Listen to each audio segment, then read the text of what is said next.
It is my pleasure to welcome all of you and to thank you for joining us at this very special conference, Building Economic Bridges for Prosperity and Peace.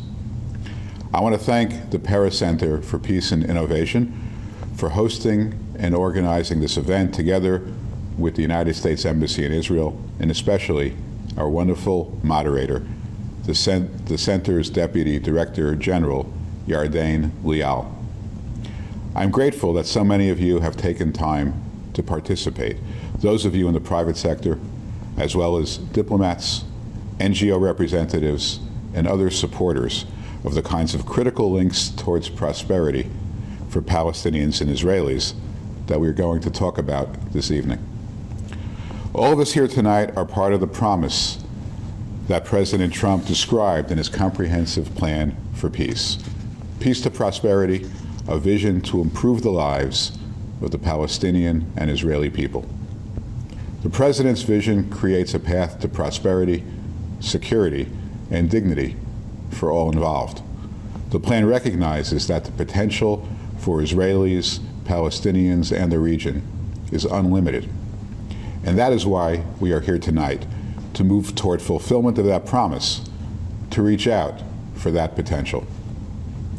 We're realistic, and we acknowledge that progress, real concrete progress, is hard to reach and requires extraordinary effort. And of course, we're living in incredibly challenging times amidst the COVID-19 pandemic.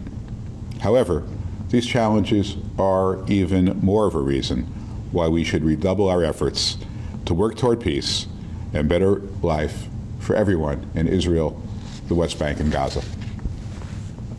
For our part, the United States Embassy will continue its mission of facilitating constructive economic cooperation that can help forge peace between Israel and Palestinian partners. To that end, we have developed today's virtual conference to illuminate the ways in which we can collectively boost economic opportunities for Palestinians in the Israeli tech sector. This conference is truly close to my heart, as it is a continuation of the work we started with our Nazareth Investors Conference in November of 2018. That event brought exposure, open doors, and new investment to the Arab-led tech sector startups in Israel. I've had many uplifting experiences in my time in Israel, and the experience in Nazareth of witnessing the potential of this region when Israelis of all faiths and backgrounds find common purpose was definitely one of those uplifting experiences. So we are back at it again, and I'm excited to learn what is produced for Palestinians and Israelis, the young in particular, from tonight's gathering. For this conference, we brought together speakers from across the Palestinian and Israeli tech sectors, Israeli government representatives, and the United States Embassy to speak on why facilitating cross-border employment cooperation between Israeli tech firms and Palestinian tech professionals is a mutually beneficial business proposition for both parties. Israel's economy and its social fabric stand to benefit significantly by tapping into the well of talent and ingenuity found in the Palestinian tech community, which itself stands to boost its socioeconomic situation by capitalizing on opportunities in Israel's thriving tech sector. This principle of working together can and should inspire all of us to form alliances and build bridges that lead to shared prosperity for all who take part in that process. We at the Embassy practice that principle every day by looking for opportunities to marshal partnerships that yield benefits for all and further peaceful relations. And that is why, and that is what we seek to do with this virtual conference. We hope you listen carefully to the material presented during the conference by all the terrific speakers and are able to act on that information to boost employment and economic opportunities for talented Palestinian tech professionals in Israel's thriving tech sector, which can only increase the success of the sector as a whole. This is only one step. But we hope this conference can serve as a basis for increased economic cooperation, a vision I know we can all get behind. Thank you again for joining us, and please enjoy this wonderful conference. Hello, and thank you all for joining us here this evening. I would like to begin by saying that the Paris Center for Peace and Innovation is thinking of the American people and stands behind all those who are voicing their hopes for equality and a just and peaceful society for all, regardless of religion, race, gender, or sexual orientation. Shimon Peres always said that optimists and pessimists die the same way, but they always live a different life. And he was a firm believer in peace building and saw the great potential and necessity in cooperation between Israel and its neighbors. The Paris Center has worked over the past 20 years to advance his legacy through impactful programs in a range of fields, from medicine and healthcare to education and the environment, and of course business, entrepreneurship, and innovation. With few natural resources, human creativity has become the building block of our regional economy, and Israel has flourished as a world leader in high-tech and innovation.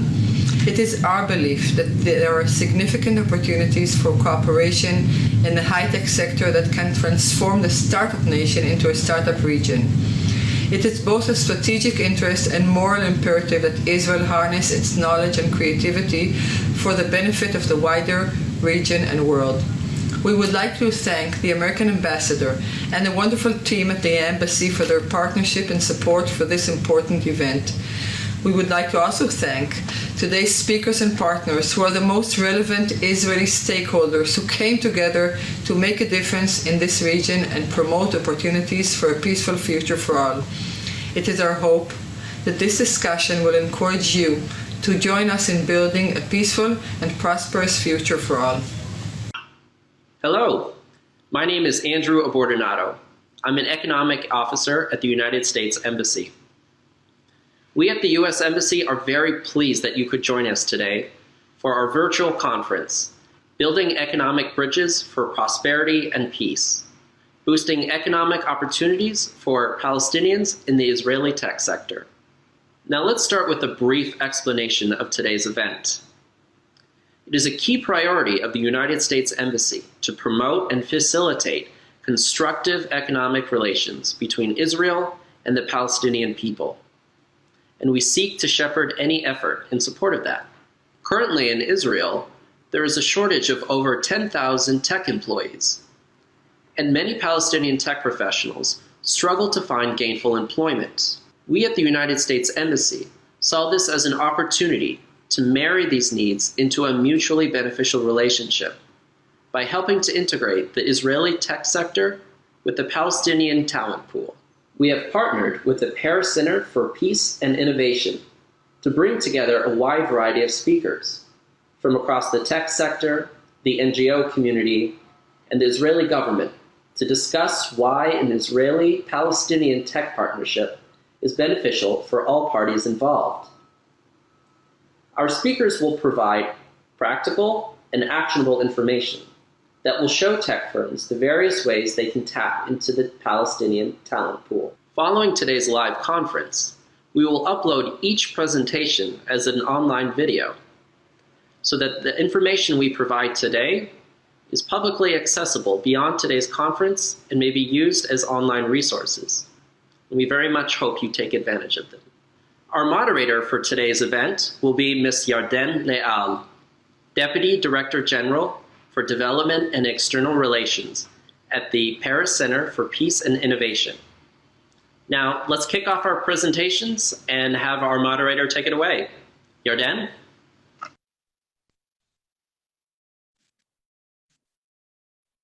Thank you, Andrew. And thank you to the ambassador and to our Director General Efrat, who we are all wishing a very happy birthday today. Good evening, everyone, and thank you for joining us for this unique online conference. Wherever you are, I hope you are well and safe. My name is Yadin, and I am very excited to be with you today. So please excuse any hiccups along this live conference. It is my pleasure to invite our first two speakers of the evening, Chemi and Dr. Appelbaum. Hi, Ami. Hi, Yadin. Hi, everyone. Hello, Yadin. Hello, Ami. So a quick introduction. Chemi Paris is the managing general partner and co-founder of Pitango Venture Capital and is the chairman of the Paris Center for Peace and Innovation. Dr. Ami Appelbaum is the chief scientist and the chairman of the board of the Israel Innovation Authority. Dr. Applebaum has more than 36 years experience in research, development, and senior level management. Cami and Ami, before we dive in, with your permission, I would like to share with you two presidential quotes that I find that complement each other and are very relevant to the upcoming conversation that will take place today throughout the conference. The first is Israeli President Shimon Peres, that I think frames the whole idea. He said that the new world of science and knowledge calls on you to embark with courage and hope and bring us to a new era of peace. The second quote is of President Theodore Roosevelt. It was made recently much more known by Brené Brown. And this is a quote that talks about the effort that needs to be made to make a difference.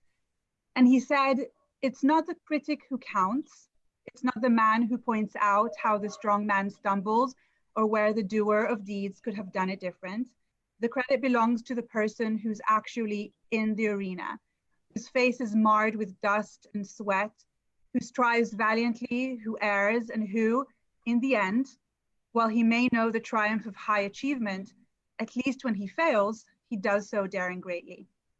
So let's talk about the people who are actually in the arena. Cami, I'd like to start with you. Can you tell us a little bit about what we call the Paris way, the link that you view that is the silver lining between peace and innovation? Thank you very much, Yadin, and I'm delighted to be here today and thank the embassy and the great team at the Paris Center for Peace and Innovation and the rest of the people on this call, which are working very hard in order to change the reality in the Middle East. In a very short way, I will say a phrase from my father in a short movie that is displayed in the center. And he says that in our days, in the new era, the sword is giving way to computers. And if computers can prolong life, why should we kill each other? And in more specific way, I would say that he spoke about a journey that we are taking from an old world to a new world. We are leaving behind us a world of wars between nations, a world of bloodshed and killing over land and over natural resources. And we're moving into a new era of science, technology, entrepreneurship, and innovation. And with our minds and with our brains, we can shape tomorrow. He said that instead of remembering, let us think forward and let us transition ourselves from yesterday to tomorrow. And in this new world of science and technology, we can actually create everything that we lack or compensate for every scarcity. If we need clear water, we can desalinate or reuse water and refresh them. We can harvest energy, we can provide for our healthcare and transportation. So nations that will become innovation nations, just like Israel, will be peaceful one because they don't have to fight anymore over those resources, but rather grow like a tree, grow our roots deep into the ground and bear fruits, and side by side create a forest that can face global threats that we're entering, just like the COVID-19. Well, thank you for that. And that's a very important framing of the conversation. So my next question for you, Chemi, is more practical and relevant to the rest of the conference. What do you see is the potential in Israeli-Palestinian cooperation in general, and of course, specifically in the fields of tech innovation and entrepreneurship? So I think it goes way beyond complementing the need for the HR or human resources that the Israeli ecosystem lacks so badly. I think that the future of economy lies within our ability to advance technologically. We had a dream of creating a startup region out of the startup nation or together with the startup nation. And what happened in Israel is actually that hundreds of global enterprises came to Israel to bring the world with them, the knowledge, the know-how, how to develop products and how to take them to the market. And side by side with those global enterprises, we started to build our own startup ecosystem and provide opportunities for the young generation to build new businesses and create new jobs and carry the economy forward. And I think this is exactly what the Middle East needs today. And I think that the Palestinians and the Israelis, just like the Jordanians and other countries in the Middle East, can take an active role in shaping a new climate with the Middle East. We had a dream that the Middle East, which has more than 400 million people that speaks a common language, can gather and create an internet around it and bring all the businesses together and make them much more efficient and resilient and drive the Middle East forward instead of backwards. The benefit for Israel will be tremendous. We will be part of a local, a regional, and a global ecosystem together with other countries in the Middle East, and everyone will come and invest here. That is a vision that worth pursuing, in my view. Thank you for that. Ami, same question to you. How is, or what is the potential as it's viewed by you, by the Israeli Innovation Authority, in Israeli cooperation across borders, specifically with our direct neighbors? Thank you, Yadin, and thank you, Chemi. It's good to see you again today. And thank you all the attendees of this very, very important meeting. The potential in that kind of event is to address different levels. I would like to start from the very practical level that Andrew just talked about, that Israel short of talent, of engineers, very, very practical. Andrew said 10,000, and I would argue with the recent research that we did, it's 18,000. Even I would say it's much larger number that Israeli companies employed overseas, in India or in Ukraine and other places in the world, more than 80,000 engineers who work in favor of Israeli companies. Think about that, we'll take 1/10 of this number as an engineer from the region. And for me, the region is the Palestinians, of course. I mean, what is better, to drive to Ukraine or to Bangalore, or to drive, which you cannot drive, you cannot travel even, or to drive to Ramallah? So the answer is very obvious, especially that they can come over to Israel. So and both sides can benefit from the exchange of knowledge. The second element is to co-develop projects and co-develop companies that we in Israel Innovation Authority have an international division that its all purpose is to drive joint project, joint investment, joint companies between Israeli and foreign entities. For that matter, why not to do it with the Palestinians? It could be a company in Palestine, in the West Bank. It could be a group of engineers. There are endless of opportunities. The last point that I want to make is the potential here to create a joint interest and mutual values. And once people have a joint purpose, and once people are heading into the same direction, all the frictions are getting a different perspective. And if we just see what the COVID-19 taught us, that fighting with each other across the border is negligible compared to the epidemic that is coming. No one sees it. It's just penetrating every house, every family, especially the elderly. And the challenge become all of a sudden a global challenge that the regional challenges are shrinking, are mimicking compared to the global challenge that humankind is facing. If we jointly with our neighbor, with the region, will address those challenges and we all have a common objective and common purpose, all of a sudden the world look very, very differently. And we are looking forward to that to happen. So I want to build off of what you've just said about COVID-19, because obviously we can't, have a conversation today without addressing the global pandemic that we're all facing.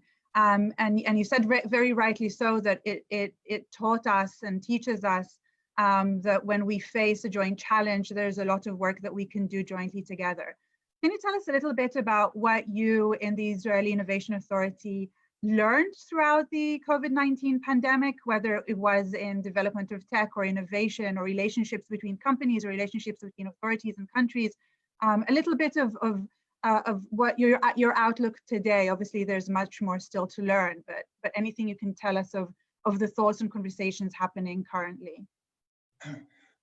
What we learned that with a global interaction, with a global database, for example, that will be much more freely exchange of data.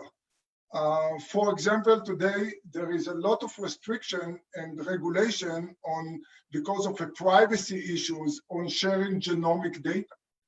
And of course, we all want to protect the privacy and people right for being free and not to be controlled by the government on their movement.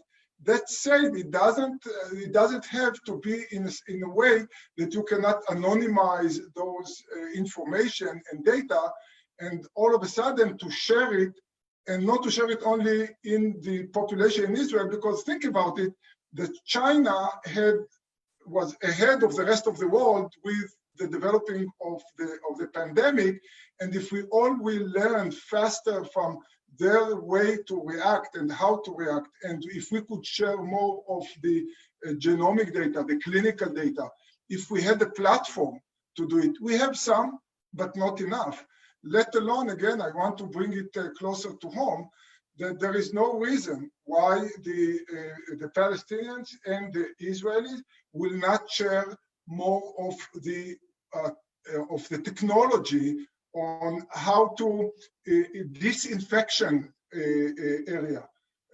And we have many, many development that we funded here by Israel Innovation Authority of multiple companies, how to disinfect area, how to test that you don't have to test whether or not you have the coronavirus without getting into central labs. You can actually blow air into some gadget or into some plastic bag, and you can on the spot identify whether or not you get infected. I don't see a reason why it will not be used by our immediate neighbor and by the regions.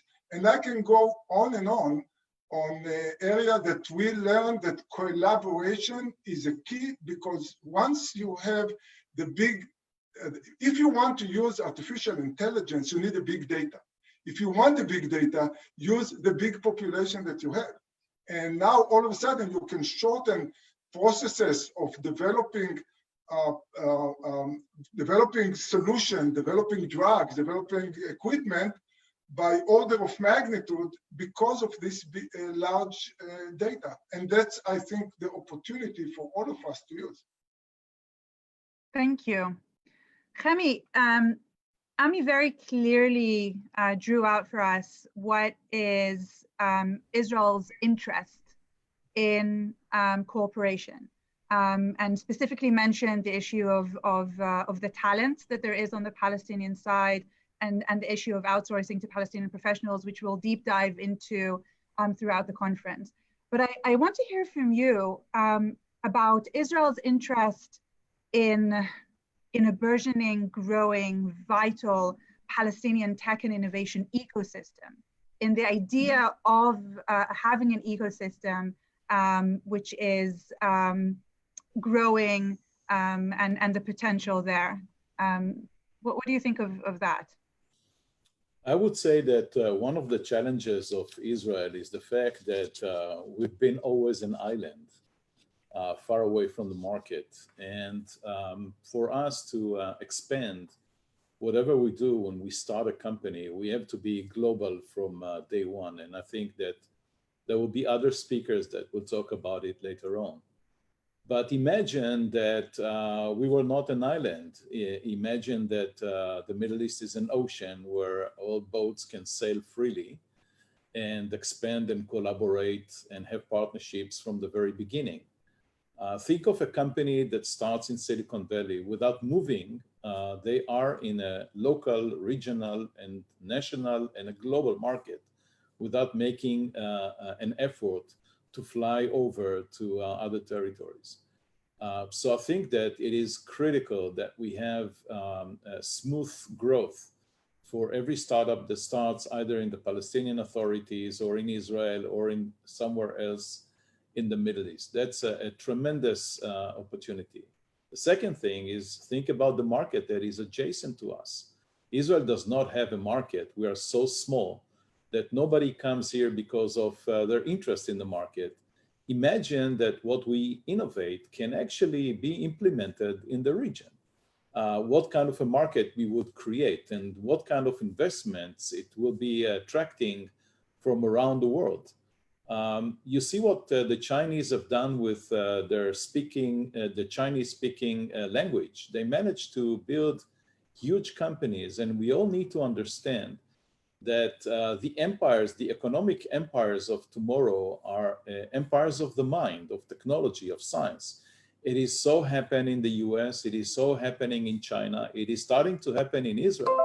We already have some companies in Israel that cross the $10 billion market cap.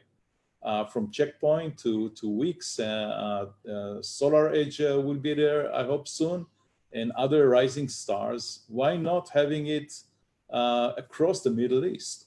Our economy would be much more strong and much more resilient and much more productive. And I think that at times of global threats, what we have learned through the COVID-19 is two things. First of all, that we are very fragile. While we have to take care of our own systems, the way for us to be resilient is actually by collaboration, as Ami said. And in addition to that, we understand that we have to automate our economy. We have to bring AI to our economy. So when we deal with global threats, our economy could continue and function. Actually, when you think about it, what we saw in COVID-19 is for the first time in human history that collectively and electively, we decided to create a global financial crisis to save people's life. And it shows you that actually we work together, even at times of crisis. So it's good for Israel not to be left alone on an island, but to be part of a vibrant economy that can expand and grow and be integrated part of the global economy. So we've got time for just one last question. So Ami, I'd like you to build off of what Chemi said and ask you, does Israel have a role in expanding the startup nation into a startup region? Absolutely. Israel built as an innovation ecosystem. It doesn't happen by itself. And that ecosystem that we build could value and gain tremendously if it will be a regional ecosystem instead of just local ecosystem. And that global or that regional ecosystem can lift up all aspects of the business that we think, because there is a good student and good professors in the West Bank, in Gaza, in Amman, in Jordan, in Saudi Arabia, in Lebanon, that we can work together on research, on development, transferring technology, developing, co-developing product, as I said, and then what it will create is much larger pool of talent that I'm sure, and I know from my experience, is distributed evenly around the world. There is no area that there is more talent than other. You just have to find them and you have to work with them and give them the credit. But then it will create something that today, as Chemi said, we are missing, which is large size market. Every product that Israeli company develop has to be exported or being distributed overseas with that you have to reach there flying out there instead of driving over there. So if we can now all of a sudden make this region as the distribution area where all those ideas and products can become now large product for millions and billions of people, now it's a very different game. As Chemi said, we have in Israel more than 350, actually more than 400 multinational companies. None of them, none, came to Israel because of the market. They came for the talent, for the out-of-the-box thinking, for the speed, and et cetera, et cetera. But all of a sudden, if we all have the big market here, now they will come here because of the market. And remember, and I think again, Chemi alluded that US got part of its really muscles and economical strength because of the size. European Union, once it got unionized in the European Union, they become a strong economical power. China the same. Where is the next? So some people will argue Africa, but they are, you know, have to jump through many, many hoops. But the Middle East, if we will become the fourth, if I would say, US, China, and the European Union, and the Middle East, think about the opportunity. All of a sudden, we can talk as equal with all those superpowers instead of the mimicking Israel, mimicking Jordan, and the poor Lebanon. We all of a sudden, and the talent, Israel already gained this reputation that the multinational companies coming here. Why not leveraging it?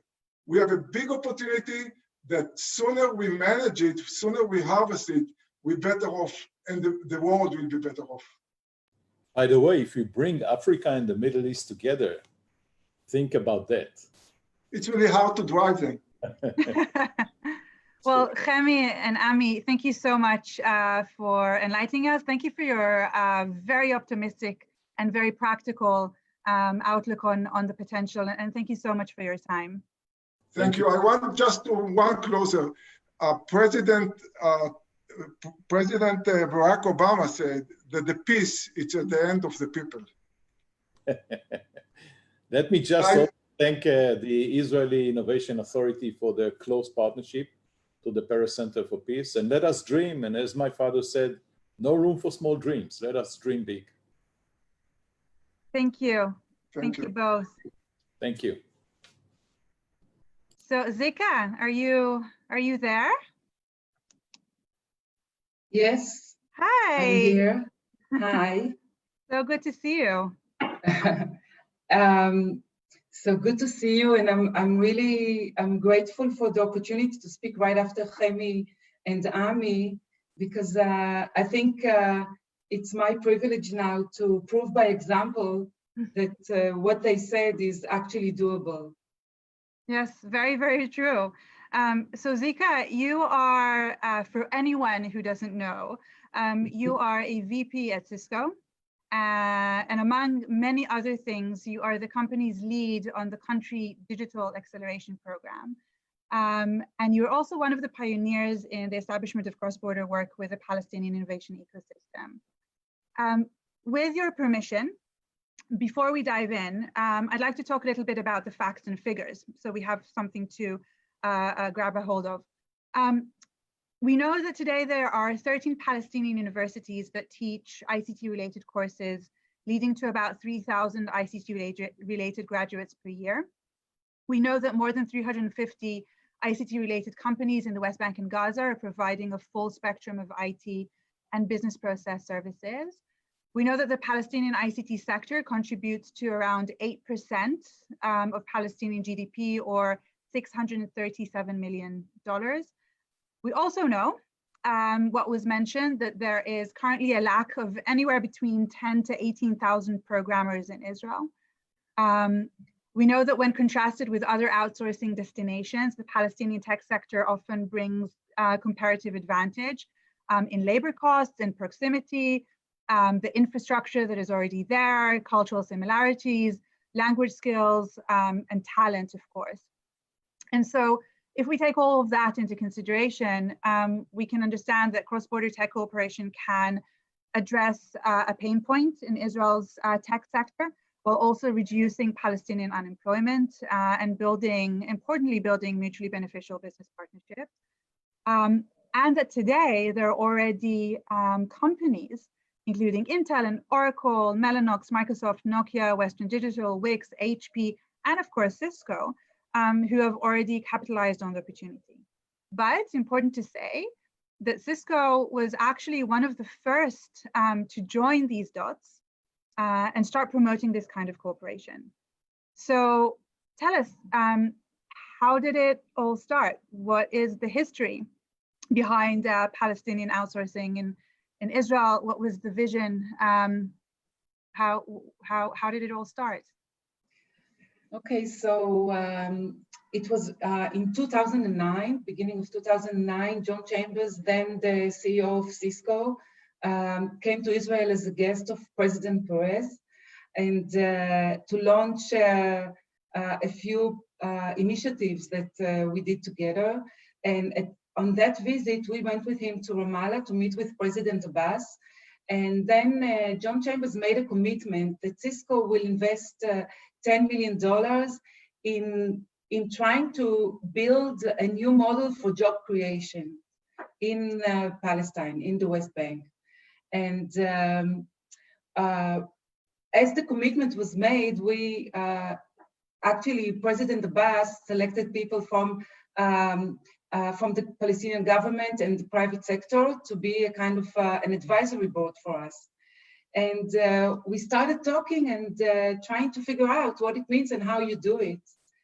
And as we spoke with our Palestinian partners, they said, you know, we've been your neighbors for quite a while, and we've been kind of looking with wonder at what happened to Israel, how Israel has become the startup nation. And they said, maybe you can help us become a startup nation as well, because when you look at the starting points of Israel, we are very similar in more than one way. The best, you know, we don't have natural treasures, but our best natural treasure is our people. And the same is in Israel. And that is a very important building block to establish a high-tech industry and the startup nation. So we thought that sounded like quite a big vision for us to help create a similar ecosystem for the startup nation. So I'm going to try and do something, if it's okay with you, Yadin, I would like to share a slide. Absolutely. Yeah, let me see. Because I wonder why the slide I share is always the last on the list. I wonder if you can see it. Not yet. Okay, just a second. Meanwhile, I'll say that for such a big vision, we thought we should probably come to the West Bank and learn about the ecosystem that we all talk about. And what I'm looking for is the slide of the ecosystem to share, just to be sure that that we can all see what we're talking about. So in order to have a thriving high-tech industry, and you need all of these building blocks that are connected and build the ecosystem. And we thought if we would like to make, to help the Palestinian to become a startup nation, we should come and see if there are any building blocks already there in place, and we should get to know the Palestinian ecosystem. So we decided that we'll go to Ramallah and see, meet companies and understand the ecosystem. And we decided we'll go with Yuval and Yoav that led the R&D for Cisco Israel and the investments for Cisco. And as the day for us to go to Ramallah approached, my two friends came and said, we're coming with you, but to Ramallah, but we did not tell our wives that we're going to Ramallah. So we're putting our life in your hands. And that was a little bit, it felt a bit of a pressure. So I contacted my Palestinian friends and they said, you know what, if it's such a, if it's still, you're not familiar with the ecosystem, let's meet in Jericho, because Jericho, there's a hotel which is maybe 100 meters away from the checkpoint. So if anything bad happens, you can run back to the checkpoint. So we decided instead of Ramallah, we'll go to Jericho, and we all got together on the day and drove down to Jericho and got to the checkpoint. But as it happened, it was a day before a Memorial Day here in Israel, and there was a closure on the West Bank, and there was no entry for Israelis into the West Bank, and no Palestinians could come out. And we were standing there a bit, hesitant, not knowing what to do. But then the soldier at the checkpoint called us and told us, don't despair, because like half a kilometer from here, there is a gas station, which is a no man's land where Israelis and Palestinians can meet. So we went to the gas station, and there in the gas station, we met with the entire ICT sector in Palestine. And that's just, there was a Bedouin tent that we rented for the day. And within this tent, we met around 20 companies. We met entrepreneurs that we were really impressed with, that said that they have good companies, they have good graduates from the universities who can provide R&D services to companies around the world. But when these Palestinian companies are trying to offer their services to the to international companies, they say, this Palestine is a conflict area, and we cannot take the risk. So they've asked us, Cisco, to start outsourcing work to Palestinian companies and actually help them change the image of Palestine as a place that is open for business. So that sounded like a good plan to us, and we started, we selected 3 companies out of 20 companies in Palestine that we started outsourcing work to. And that was very successful. Within a year, we employed 40 Palestinian engineers that are still working for Cisco today. That's 10 years later. And a few more joined.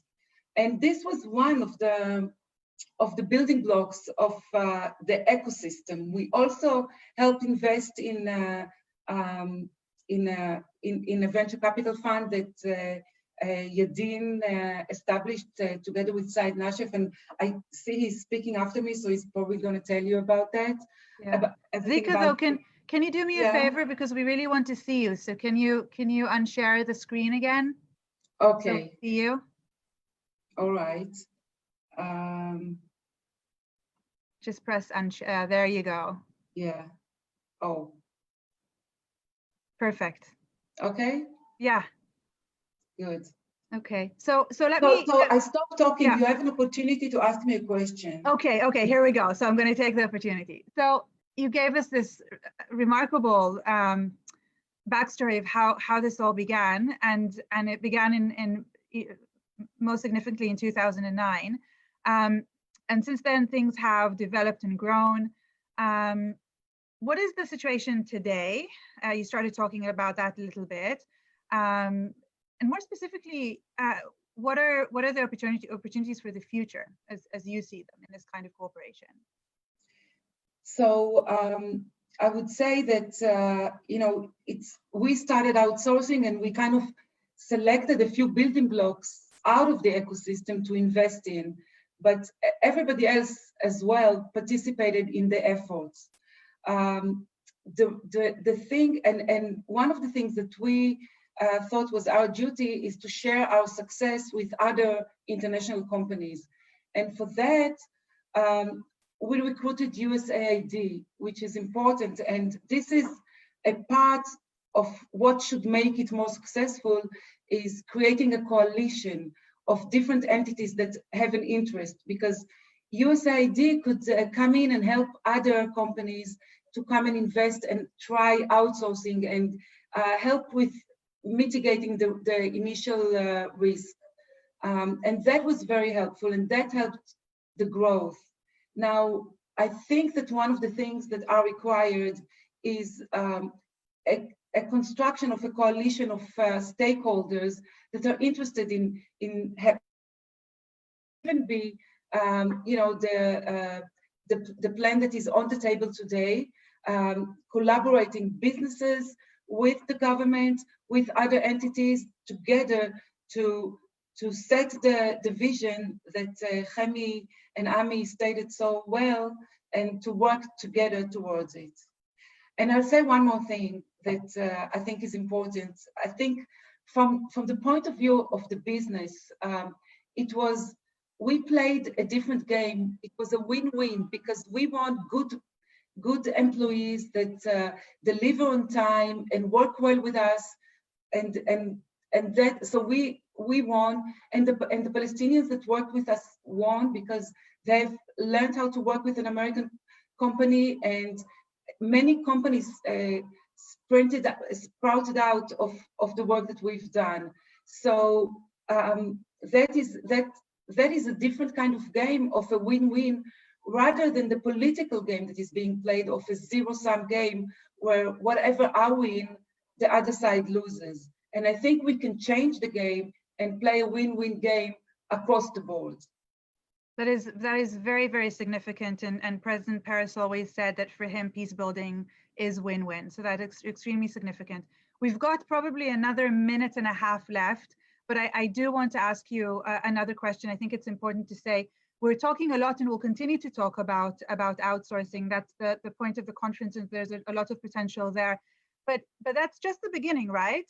It shouldn't stop with that. There's room to grow. There is room to grow. Absolutely, there is room to grow.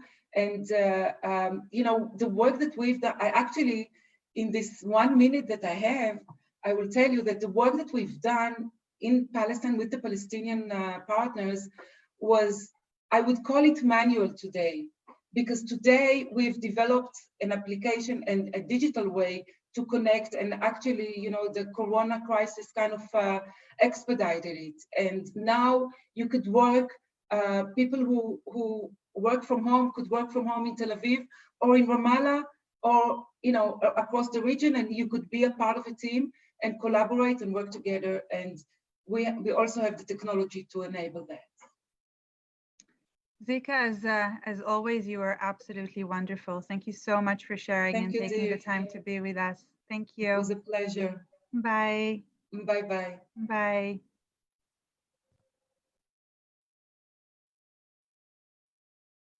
Okay, so on to our next speaker, Eyal Waldman, President and CEO of Mellanox. Eyal, thank you so much for joining us today. Thank you for inviting me, and now we're part of NVIDIA, so. Okay, important to say. Yes. So Mellanox NVIDIA is probably the most notable Israeli company working with Palestinian professionals, both in the West Bank and Gaza, I believe. Before we deep dive into this specific issue, let's start from the beginning, always a good place to start. So if you could tell us a little bit about the company, and also what was the original need that made you seek an outsourcing solution to begin with? Yeah, so Mellanox is, there's an echo, right? That's okay. Yeah, we're good. Okay, so Mellanox is a company that's it's a fabless semiconductor company, and what we do is connectivity. We connect computers and storage. Actually, about 80% of the time you touch your phone, you go through Mellanox, whether it's Facebook, Instagram, Twitter, Netflix, Uber, and many more, also Alibaba, Baidu, Tencent, JD.com, and TikTok. All of them use Mellanox products. And we're about, we were 34,000 employees and about 32,000 employees in 34 countries. And the expansion or the need of human resources caused us to start looking at cheaper places to hire human resources. We have in Ukraine, we have in Russia, we have some in China. And then we started thinking, you know, our neighbors here, it's a cheaper place to hire human resources than in Israel, and they do have the talent that we need. And we started looking into the Palestinian Authority, both in the next to us in the West Bank and in Gaza, for human resources to join us and be part of the team to make Mellanox more successful. Tell us a little bit more about kind of looking into working with the Palestinians. You said a little bit about the talent that is there. You mentioned also the proximity, but tell us a little bit more about, you know, really taking the decision to look at that option seriously. So first, we were looking for more cost-efficient areas to work in. And we started interviewing in Ramallah at that time, and we started building a small team of 5 and then 10 people that started to work on our software qualification. We then expanded the team slowly, and then the team moved to Rawabi once Rawabi was ready. And we found more and more talent to join the teams that were working on mainly software, because there are good, you know, students and engineers with our Palestinian Authority neighbors that we could recruit to join Mellanox. We then expanded into more areas, such as hardware development, such as operations support, and so on, so we can actually give our Palestinian employees more diversification in areas and fields they can help us with. After some time, we decided that Gaza is a very interesting and an important area where we can build trust and build bridge between the two people, and we started hiring in Gaza. Today we have about 20 employees in Gaza, and we look forward to growing there, where they are very talented. They're actually, imagine you can find out of all of the you know, millions of people that live in Gaza, the top of the top that can join you and the smartest people there to join Mellanox or any other company or NVIDIA today. And that's what we started doing, and we have a great team both in Rawabi, Nablus, and Hebron, and we have a great team also in Gaza that help us in many areas of development of our products. And today, can you say that this was a right decision to make? Looking back, what has the experience shown? It's very successful. It's successful first from the teams we've been able to build, from the collaboration on the professional side. I think the Palestinian employees have made a lot of money joining Mellanox. Just during the transaction between Mellanox and NVIDIA, the Mellanox Palestinian employees have done more than, I think, $4 million in equity, maybe even more, like $5 million in equity, which is a lot of money in the Palestinian territories. So I think first they've done great. I think Mellanox has done great, and together we're working together. I think what's even more important is that there's a positive friction between the Palestinian people and the Israeli people. There's a lot of fear between the two sides. And when you start taking the fear level down, I think it's very positive. And there are people that we brought to Jaffa for a day of fun for our Palestinian employees. And it's the first time that people there that are, you know, 25, 35 years old, that live 45 minutes from the beach, it's the first time they've seen the sea. And just that fact shows you how close we are, proximity to each other, but how far we are because of the borders we've put on ourselves. I think mainly because of the fear factor between the two people. Once you start talking about soccer, about sports, about children, about families, you see how close we are. And that positive friction caused less fear between the two people, and we can get closer. And that's what's also driving a very positive reaction to the work between the Palestinians and the Israelis together in one company. Absolutely, and I would definitely want to hear more about that. It's a very unique context of HR in a sense. But before we go there, I think it's always very important to also be honest, right, and have a very clear outlook on reality. So I do want to ask if there were any challenges along the way before we deep dive into the successes, which are many. Yeah, so first, we're always honest. Second, there's always challenges, first from within. There are a lot of employees in Mellanox that didn't like the idea of us hiring Palestinian employees. They said, your people are coming first in priority and so on. But other than that, I think, and also some of the managers said, it's easier for us to manage here or in the US or Ukraine or Denmark. But then once you're very persistent and you say, okay, we're going to have a design center with our neighbors, with the Palestinian territories, you start building up and people have a positive experience working with them and they see the value that they can add to the company, to their teams, it's becoming easier and easier. I think the employees there are very highly motivated. The unemployment of educated people in the Palestinian Authority is very high, and I think everyone we can hire is very significant. The average pay, I think we pay about 3 to 5x the average pay to a Palestinian employee, which is very important, and that we feed about 5 people circling around, giving services, support to our employees, to our facilities there. So it's very important that we hire more people, create more jobs in the Palestinian territories, and have them catch up to the modern world and become part of that. And then we can be better neighbors and bridge the gap between the two people. Absolutely. So back to the HR issue.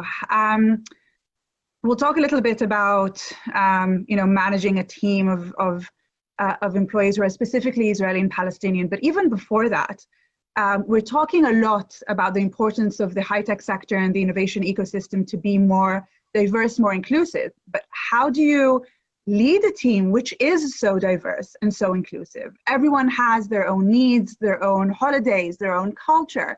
How do you get about managing such a diverse team of people? That's something we do on a daily basis. Like I said, we have people in 34 countries. So we're used to do this in China, Taiwan, Singapore, Japan, Korea, US, Denmark, Netherlands, Russia, Ukraine, Germany, England. So we're used to do this all over the world. So there's, you just need to be able to work in another area, in another territory. And that's something we're used to do. So working the worldwide, working with multiple companies, with multiple regulations, is something we're used to do.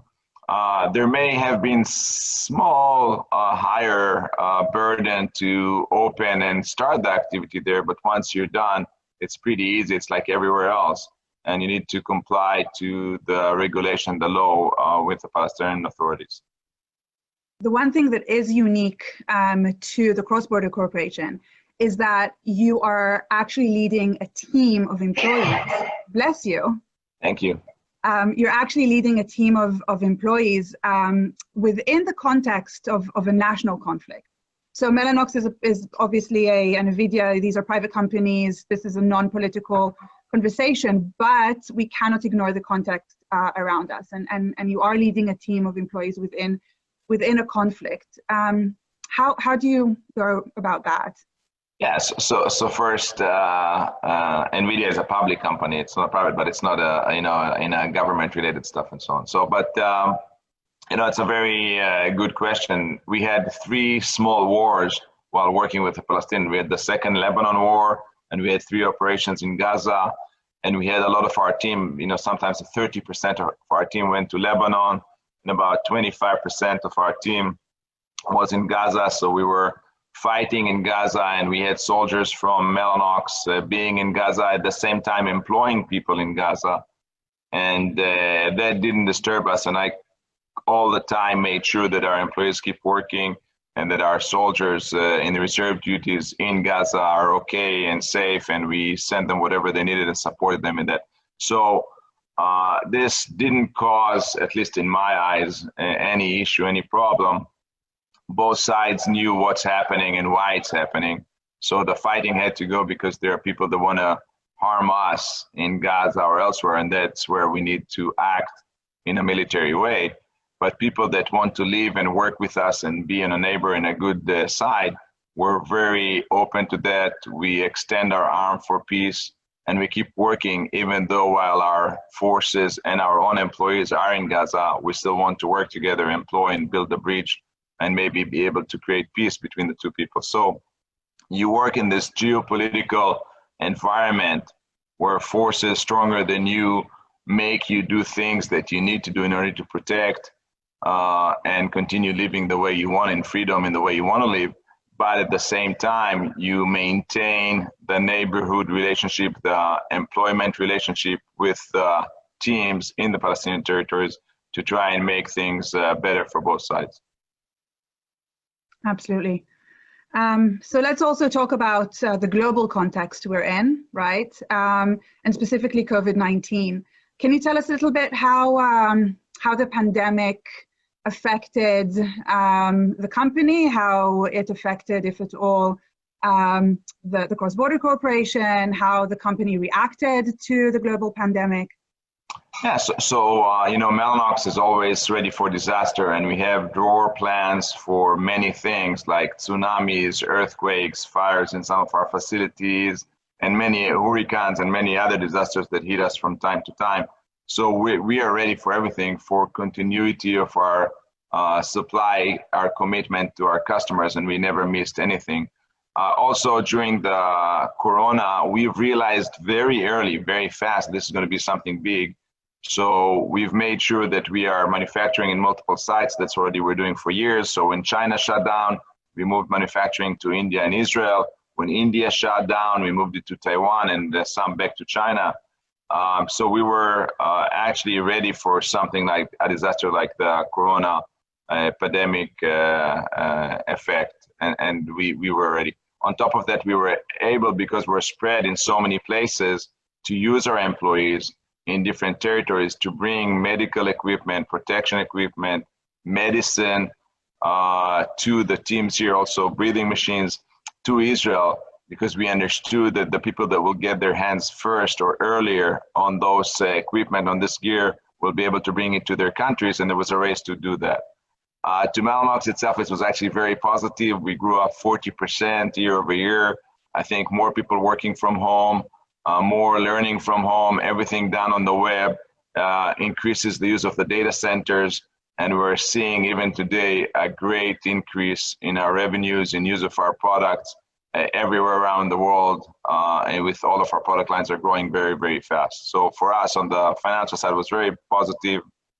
On the operations side, Mellanox was ready for disasters, and we were also able to help multiple. We also donated to China at the early stage where we saw China hit and the world just looking. We donated to China multiple masks, I think 10,000 or something like this. By the way, when China started recovering and they saw Israel in this, that our Chinese employees donated to the Mellanox employees in Israel back some stuff. So we take care of each other worldwide, and it was very nice to see all that. So I want to build off of that last point. We have a tendency to have a very specific separation between the corporate world and, let's say, civil society, right? We believe that the corporate world's job is to make money, and if we want to impact society, let's leave that to civil society.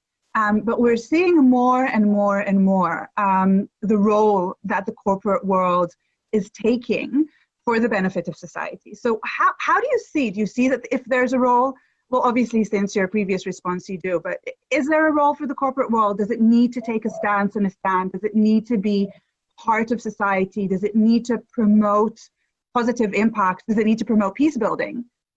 Well, first, every corporation is part of society. There's no question about that. You are part of society. Your employees are part of the society wherever you work, wherever you live.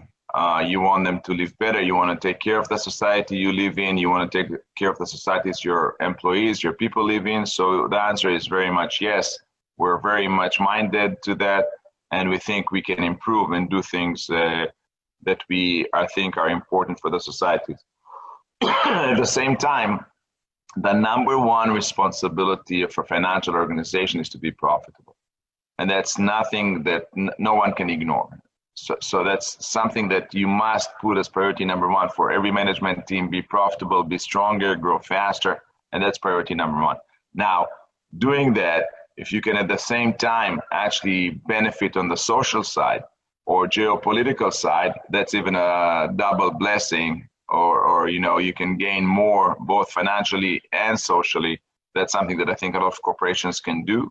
And then sometimes you can also do things just for the social wise, such as us helping in terms of the corona, because you think it's important and you think that the capability of your corporate is faster and better, more agile than the government, then we can help there too. So it really depends on the management. Number one, take care of the financial results of being profitable and growing. Number two, of the social impact that you can with your employees and the environment you have, and then donate wherever you can to causes that you think are important to everybody else. So definitely ROI is also obviously financial, but definitely also in positive impact. Yeah, you always measure everything with the return on investment. Sometimes the donations you're making, we donated, or we and other donated $250,000 for a hospital in Gaza.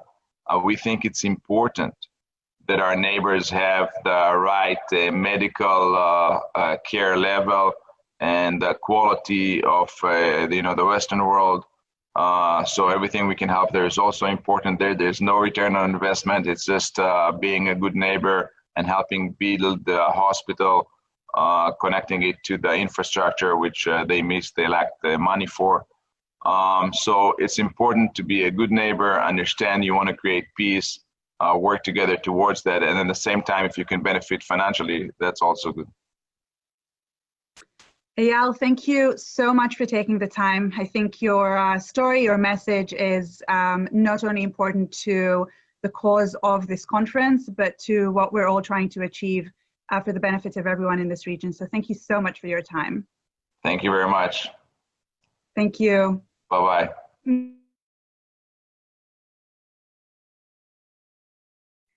Yadin, are you with us? Yep. Hey. Put your camera on so we can see you. Hi. Hi. Thank you for joining us this evening. Sure. Happy to be here. So I understand you've got a quick presentation for us before we go into the Q&A, but I would like to introduce you to our audience before we get started. So Yadin Kaufmann is a longtime venture capitalist in Israel. He co-founded Veritas Venture Partners as well as Moran, the Israeli Public Service Venture Fund, a leading nonprofit organization in the Israeli high-tech sector. Since 2008, Yadin has been working to help create a Palestinian startup ecosystem. He co-founded in 2011 Sadara Ventures, the first fund targeting investments in Palestinian technology companies. He also founded in 2014 the Palestinian Mentorship Program. Most recently, he initiated a joint venture foundation to help create and finance partnerships between Palestinian tech companies and companies in the US and Israel. A bipartisan group of US congresspeople introduced the Partnership Fund for Peace Act of 2019 to establish and finance the foundation. So Yadin, the floor is yours, and then we'll dive into some questions and get on from there. Okay, thanks. Well, first of all, thanks again for putting this together and for inviting me to speak here. You've heard from, you've all heard from really some of the, I guess, the most important people in developing the Palestinian tech sector from the Israeli side, or helping to develop it and to create connections between the two sides. As you said, Zika is a real pioneer. Chemi's been involved in this a long time. Eyal, of course, with Mellanox, and everyone who's spoken here. One point I want to make that I'm not sure has come through until now is that it is I believe, an extremely strong interest of all of us Israelis that there be a successful Palestinian economy.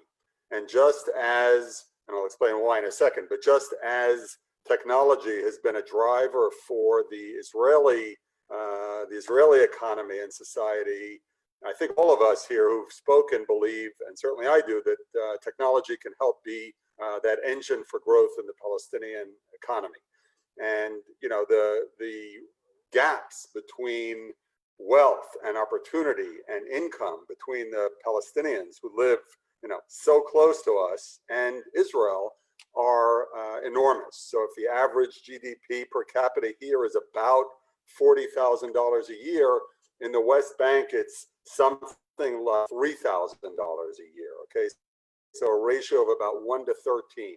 And I think we can all appreciate that when you have those kind of gaps and lack of opportunity, lack of hope, and lack of economic progress, then that is a recipe for bad things to happen. And if we can help bridge those gaps, that's very important for everyone. So, that's part of what's driven me to start some of these initiatives to help build Palestinian tech sector. It happened because I met some extremely talented and motivated and inspiring Palestinian people who were doing it, and thought that there would be a way to, or some ways to cooperate here. You mentioned the venture fund. As I was working with Palestinians, I saw that there were a lot of very bright, talented, motivated young Palestinians coming out of university. I think it was Chemi who said there are about 3,000 a year, something like that. Very few of them were finding opportunities to work in the tech sector locally. And by locally, I mean West Bank and East Jerusalem.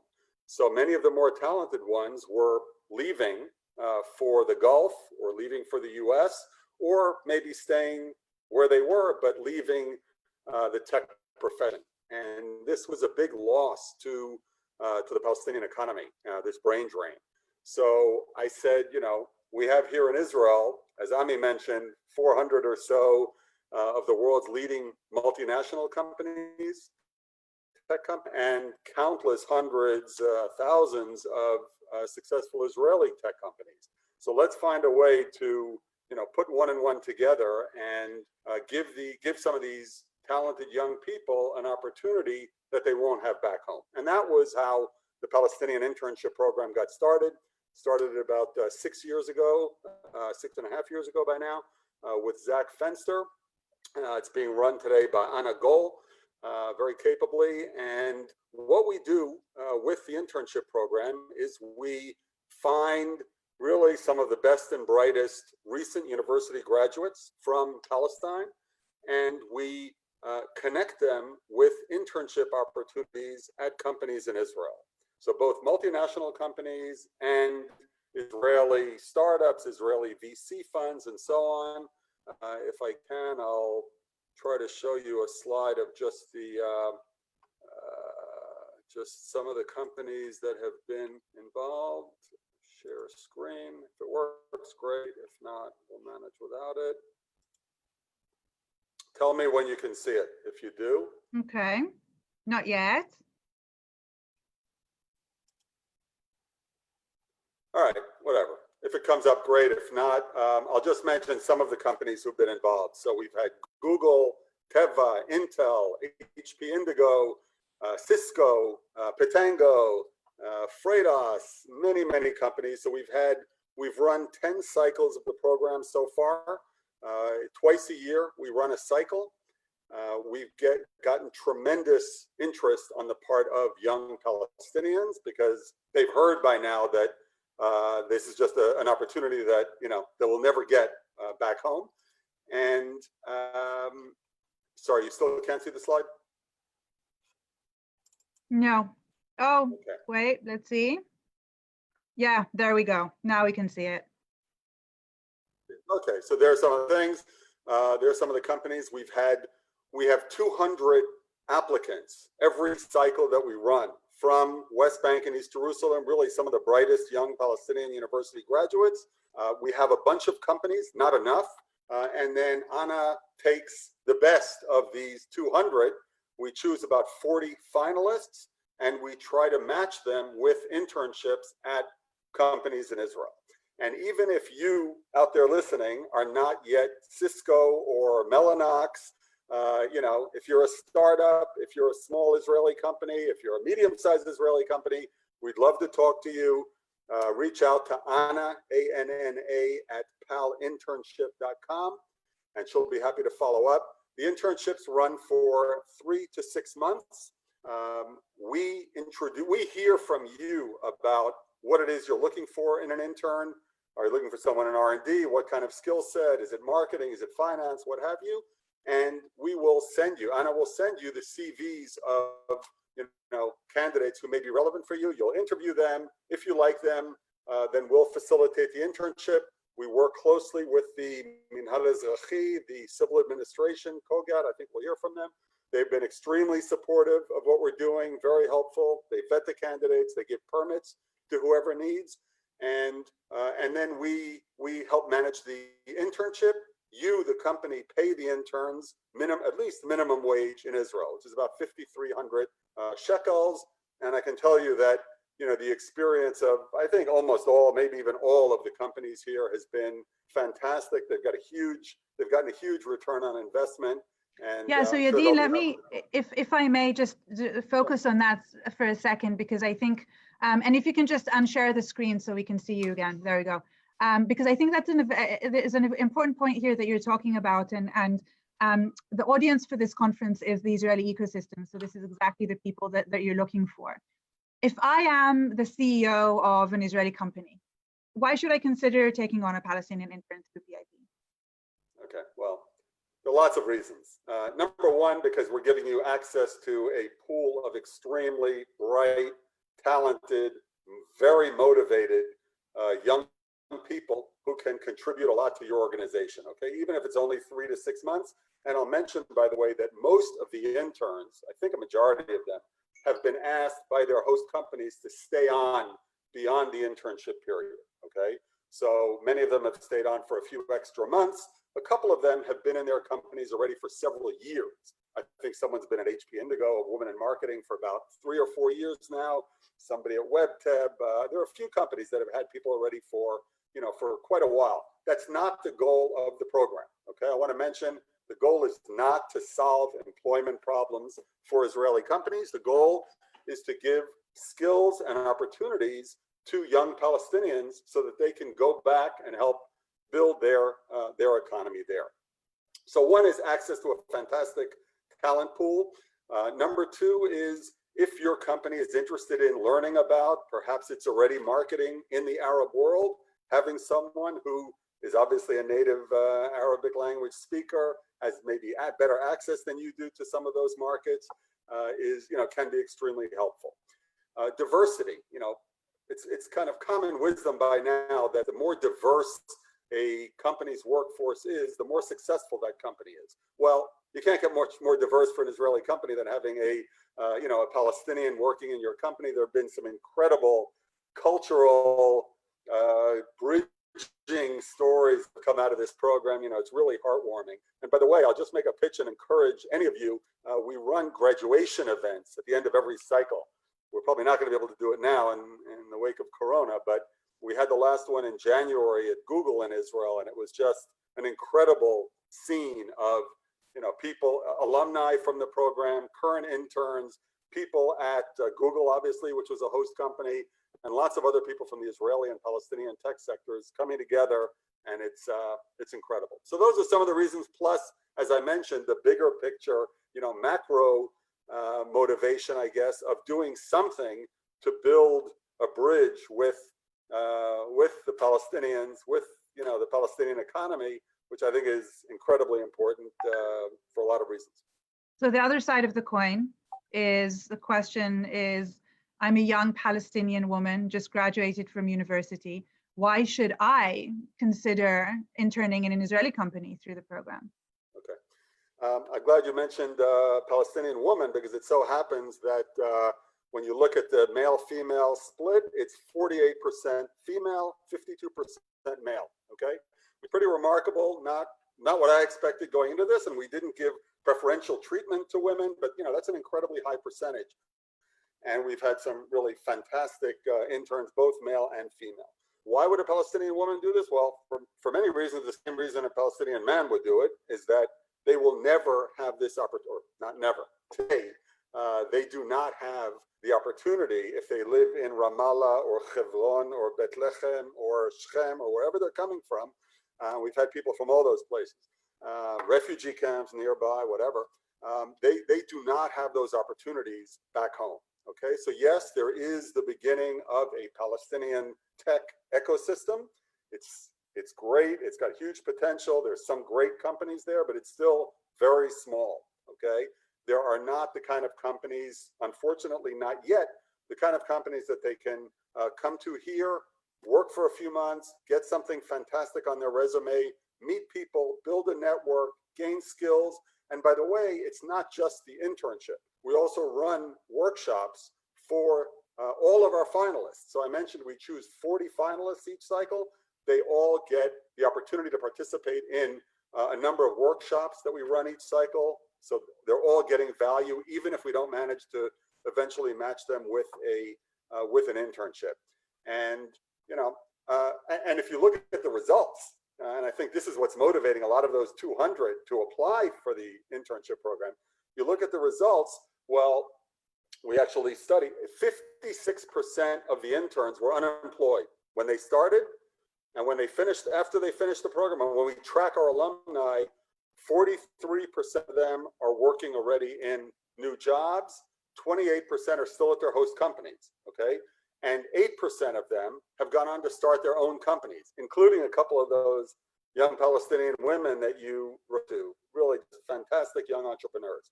And the rest are doing either higher degree, higher education degrees, and some are looking for work. About 12% are still looking if you look back at the interns. So gives them opportunity, and it's got proven results, both for the companies and for the interns, and I'd argue for both societies as well.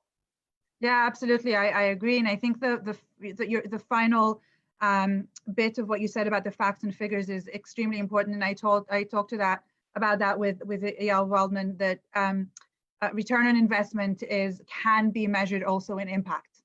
And these kind of initiatives are very clear, very clear KPIs. The return on investment is very clear. They can be evaluated, and we can see the successes, and we can deal with the challenges which obviously come about. But absolutely fabulous, so important. Yadin, thank you so much for your time.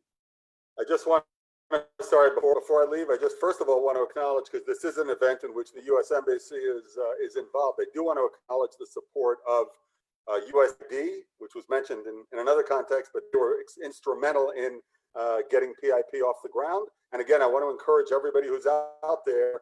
It's a model that has worked for 47 companies so far. We'd love to have your company on board. So Anna at palinternship.com. We're also starting a mentorship program. So there's a way for you to contribute and a way for you to be involved if you're interested. We'll be happy to hear from you. So I will mention to anyone viewing us live, we've got quite a few people watching us live, and I'll mention to anyone who's returning to the videos that here at the Paris Center, we will be happy to make any connections to Anna, to PAP, to any one of the speakers. Anyone wanting to follow up, we'll be happy to make those connections. So Yadin, thank you so much for your time. Thank you. Thanks. So on to our next speakers. Are you here with us, Amanie? I'm here with you. Hi. Hi. Hi. Hi, Amanie. Hi, Yadin. So, Omer, you're already sharing your presentation. So just before we get going, Let me quickly introduce you guys, okay? So Omer Ben Shushan is Google Israel Site Program Manager. Omer came back to Israel after spending the last decade in Italy and the UK. At Google, he leads cross-functional efforts to drive a healthy site that helps Google thrive and is connected to the community. As such, he oversaw Google's collaboration with the PIP program that we've just heard Yadin talk about, and initiated the Connected Communities program. Amanie started her high-tech career at Sofen, working on a MEPI-funded project focusing on promoting diversity in high-tech. When starting her position at Google, she became the first Arab in such a position and has since been leading impressive projects, including a pilot in Gaza and other projects in Africa. She's a native of Kufr Yassif in the north of Israel. Thank you so much for joining us. Thank you. Thank you for having us. So Omer, you've got a presentation you wanna yeah, walk you us know through, what? right? I'll skip it. It's just one slide with the logo of the program. I can just speak about it verbally. So first of all, I just want to testify on Yadin's PIP program we just heard about. We ran the last cycles with them, and we're fortunate enough to celebrate the graduation ceremony in our very own Google for Startup campus in Tel Aviv. It's a great initiative with a great ROI. Going back to your conversation beforehand, so positive impact is driven, at least by our belief, that well-being and peace provide prosperity. So if our employees are happy, if the ecosystem is happy, that brings prosperity. At least that's what I believe in, and I think that's what Google believes in as well. During your conversation with Mr. Perez, you also touched on the point that I want to elaborate on, is that other than amazing policies and hiring initiatives, there is a vibrant ecosystem, and we can all benefit from it. Or to rephrase it, is just we heard how programs and companies are elevating talent with policymakers that are trying to enable it. I'll try to share how Google captured the talent ecosystem globally in prime, but also in remote location. In its essence, we believe in two things: that A is about people, and B, everything is about knowledge. So back in 2011, we first introduced Google Israel Initiative, sponsored by Professor Matthias, who is heading the R&D Center in Israel, and we called it Google for Startups. At Google for Startup, we aim to level the playing field for startup founders and communities to succeed, connect with the best of Google's product connections and best practices. A year after we launched the Google for Startup campuses, which we have already in 6 different locations globally, to answer the need for free access to workspace, to events, and diverse community of like-minded entrepreneurs. In recent years, we were looking to increase the impact of these amazing activities, mainly to answer 2 needs. The first one is to bridge the physical capacity constraint that we are suffering from. For example, in Tel Aviv, in our main campus, we have about 150 seats in our main hall, but a community of larger than 10,000 active community members.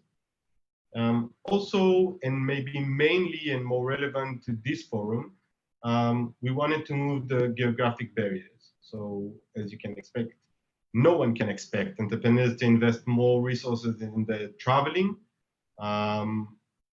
if that's an option. So COVID-19, that's not an option. Sometimes the Palestinian-Israeli border is not an option. So if we think about it, if Google for Startup aims to level the playing field for startup founders and communities to succeed, and our campuses are physical community for community workspace and event spaces, we've just launched a program called Connecting Communities, with the aspiration to make these offerings available to all communities everywhere, basically virtually. Such efforts were somewhat redundant in recent years, since then, because we need a demand environment. The ecosystem need to pull, and it's not for us to push such offerings, and that changed a lot. There's a great need for appetite on the Palestinian side, but not only. All across MENA, so Middle East, North Africa, also South America, and everywhere else in remote locations. There's a great appetite and great community and ecosystem for technological entrepreneurs. And this allows us to spread the knowledge and keep our channels with new and upcoming communities. So Google, or more specifically Google Israel, is a great partner, and we will be very happy to collaborate more on sharing knowledge and sharing best practices and enable and foster tech communities wherever they are. Well, I know that we will definitely take you up on that. And as I mentioned with the conversation with Yadin, we'll happily make any connections with interested stakeholders to see how we can continue and enhance the impact of this conference. Amanie, I have a few questions for you, if you're up for it. Before we start, I talked about your very impressive experience, but you're also an alumna of the US government exchange program, right? In 2014, yeah. It was, I think it was called Economic Empowerment Through Entrepreneurship, right? Yeah, exactly. Well, lucky you. I'm waiting to be invited. So I was very lucky because this was like the last time they did this program. So I was, yeah, I think I'm so lucky. Wonderful. So I think the first thing we would like to hear from you is a program that you were very prominent in leading. Can you tell us a little bit about Google's Project Dove? Yeah, so recently I moved into a new role, and now I'm doing program management and business development for Google Health Research team. But just before that, for the last 5 years, I was working on recruitment for Google research teams. And one of the projects that I started was Project Dove. So this is a project that focused on tapping into the immense potential of the software engineers in Gaza Strip and the West Bank, and meeting their aspirations for software engineering jobs within Google offices in Africa and Europe. So we started with a pilot project, and actually before starting the pilot, we had to better understand the talent in Palestine, the experience they have, the materials they learn at the universities. So we started with contacting the universities in the West Bank and Gaza to try to understand the materials they teach. And we received 200 CVs of top talent graduates from these universities. We started the pilot with screening the CVs, and then we had like screening conversations with the recruiters, and after that we conducted 20 interviews, technical interviews for 20 candidates. Unfortunately, none of them passed the interviews. So we started a research to understand what was wrong there. It was important for us to hire talent that meets Google bar worldwide and will need to pass the standard hiring process, as like the global hiring process of Google. So when we went like more deep into the results of the interviews, we found out that the candidates solved the interview's questions, but not in the best way. So we were like, the solutions were right, but complicated. and we were like looking for more efficient solutions. But that was a sign that the talent have the ability and meets the bar, but they only need a little bit of guidance on how to think and provide solutions. So we started a pilot, as I said, with 5 candidates. One of them was from Gaza, and the rest were from the West Bank. One of them will be starting soon at Google Poland. And one actually passed the hiring process successfully for research scientist role.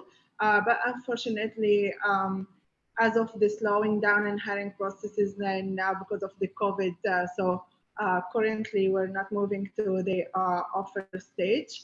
And one couldn't proceed with the interviews process, and 2 didn't pass. So in total, I think 2 out of 5 candidates passed the hiring process successfully, which is a very high rate in compared to the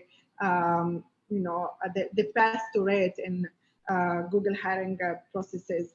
The only thing that we help the candidate with to get more prepared for the interviews is that we provided 2 mock interviews for each candidate before their interviews. Each candidate had to pass 6 interviews, technical interviews with Google. So I think we had a very small investment in preparing the candidates, and it's approved that they didn't need so much investment to meet the global bar. And I think it's worth it. We could have two hires out of 4 candidates because the 5th one actually didn't interview. I think it's a very important point that you're raising, because we're talking a lot about the talent pool and bringing in or working with Palestinian professionals or working with Palestinian interns like in PIP. But I think you're raising an important point of also helping the professionals themselves wherever they need to build their capacities or some soft skills, anything that you can do to help them achieve what they're trying to achieve. So it's not just a one-way process, but rather working with the candidates themselves. I think the main point is to make them feel that they are wanted, and the company is really interested to have them join the company. I hear others who other companies who are discussing the opportunity of leading trainings for the candidates to meet their bar. I think it's not necessary, not always. It depends, of course, on the technical area. But I was highly impressed, and I think Google's bar is one of the highest hiring bars. And if we could find candidates that they meet our bar, I believe that they will be also a good fit for other companies. So thank you both so much. As I said, I know we at the Paris Center will definitely work to develop more and more partnerships with Google, and love to connect you with any other relevant partners. So thank you, and Omer for being with us this evening and for sharing your experience. Thank you. Thank you.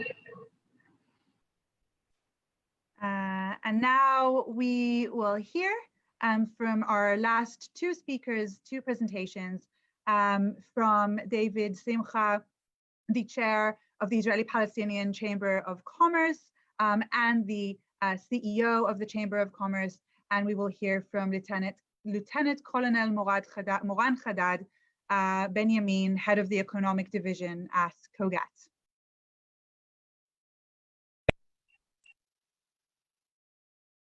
There are a lot of binational Chamber of Commerce in Israel. And we realize in a certain moment it doesn't make sense that we don't have Israeli-Palestinian Chamber of Commerce. The Palestinians are our neighbors, and we believed at that moment that by creating this chamber, it can be a fantastic tool for the Israeli business people and for the Palestinians to create business opportunities, to create mutual interest, and to run together in order to achieve better economy for both sides. We were three guys, late Ron Pundak, Eyal Giladi, and myself, that we decided to establish the Israeli-Palestinian Chamber of Commerce. In the beginning, it was very difficult. We had some, I would say, opposition to this idea, but slowly we managed to pass through all this opposition and to create our chamber.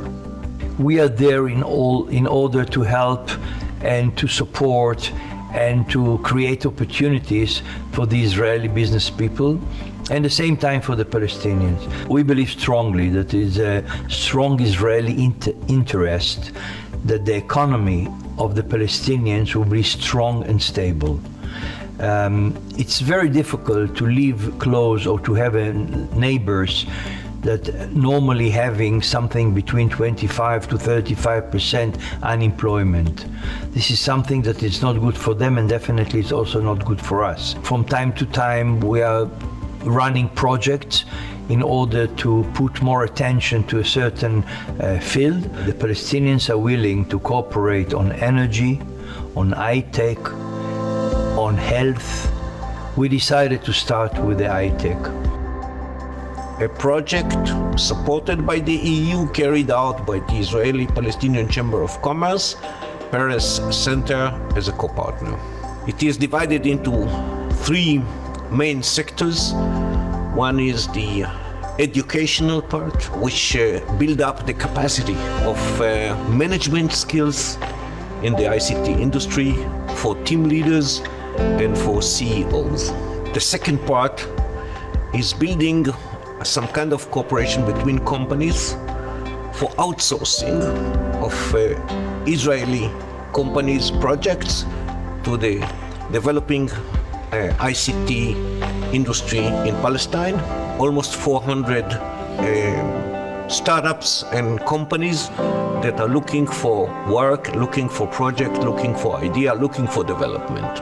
And so we think that matchmaking between the parties is a great contribution for both sides. The third part is sustainability. We are building some kind of a site that companies will be able to register on one side their abilities, on the other side with their needs. On this marketplace, they should meet and make business by themselves.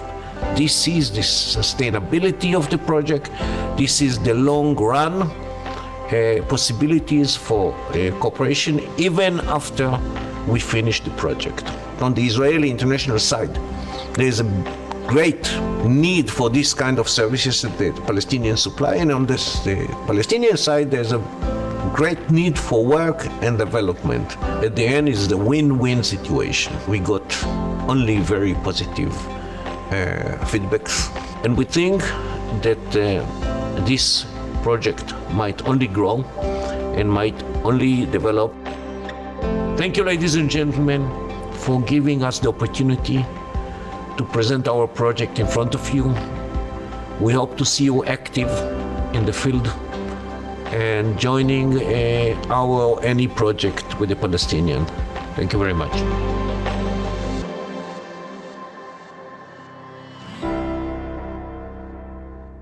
Hello, everyone. I would like to thank you for the exceptional opportunity that was given to me to speak to this honorable audience.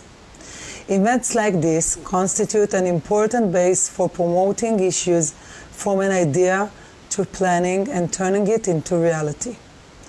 I wish to thank the event organizers for arranging this important event, and as well as for accompanying many projects in order to promote economic development for the population of the region. Israel sees great importance in promoting the Palestinian economy with a focus on entrepreneurship and innovation. We understand and emphasize the importance of promoting development and economic program in cooperation with the private sector and the international community as core infrastructure for significant economic development of the Palestinian economy. As of today, there are many examples of joint projects in the Palestinian Authority, such as Door-to-Door, JIEP, and many other projects. The high-tech sector constitutes an excellent base for economic development and flexible employment with minimum dependency on geographic location, direct employment, special machinery, and raw materials. In addition, it allows for an integration of higher education, creativity, personal initiative, and technological capabilities. In this world, there are very little borders and oceans full of possibilities. This world allows to accelerate economic development with limited financial investments comparing to traditional production. As of today, every year, between 2,000 to 3,000 students in the Palestinian Authority finish their studies in software development and computer engineering. However, thousands of them are unable to find work in the information or communication technology sector. Claims are frequently made as to the fact that the graduate's qualifications are insufficient for the employers. The ICT sector employs about 10,000 employees and constitutes 6% of the Palestinian GDP, with a contribution of about $6 million per year, when the potential contribution could be much larger. This data must be changed and grow. Growth that will create thousands of jobs opportunities for graduates of academic institutions. Growth that will lead to economic development in line with the economic challenges of the 21st century. The Israeli market requires thousands of software developers. The Israeli high-tech sector is supported by outsourced workers from all over the world. These jobs may constitute source of respectable employment for Palestinian academics. This process is happening as we speak. Thousands of companies and hundreds of Palestinian workers are cooperating with Israeli companies in order to develop software and other online services. Companies such as Mellanox, Intel, Yadin, Cisco, and Wix are already working with Palestinian companies and software developers on a daily basis on various joint ventures. Palestinian engineering have daily access to Israeli companies for meeting, professional conferences, and joint ventures. There is great importance in developing the professional capability of computer graduates in the Palestinian Authority. Promoting this sector requires the creation of a strong professional mid-management echelon, whilst we view joint projects with Israeli and international companies as a strong basis for achieving this important goal. Any business opportunity starts from joint interests. In the world of Israeli and Palestinian high-tech, there are clear shared natural interests in light of the geographic proximity and joint business opportunities. We view the Palestinian economy as an anchor security in the region. In addition, realizing professional capabilities of Palestinian academics constitutes a basis for promoting economic prosperity and fruitful businesses cooperation between the population. I believe that this conference will constitute an important base for promoting professional economic cooperation and will strengthen the ICT sector as a leading economic engine in the regional economy. We invite you to contact us for creating this important platform. Thank you all.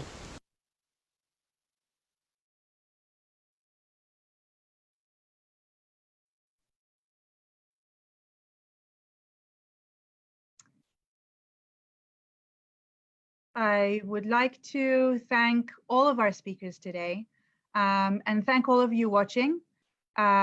We received many comments on our Facebook page. Orna Weissman wrote one of the most powerful ones. Terrific examples of not only win-win, but grow. That's a really good one, Orna, thank you.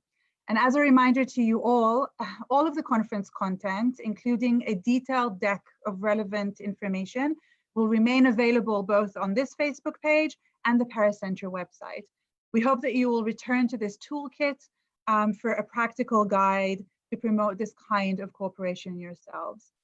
Be well and good evening, and thank you so much for joining us.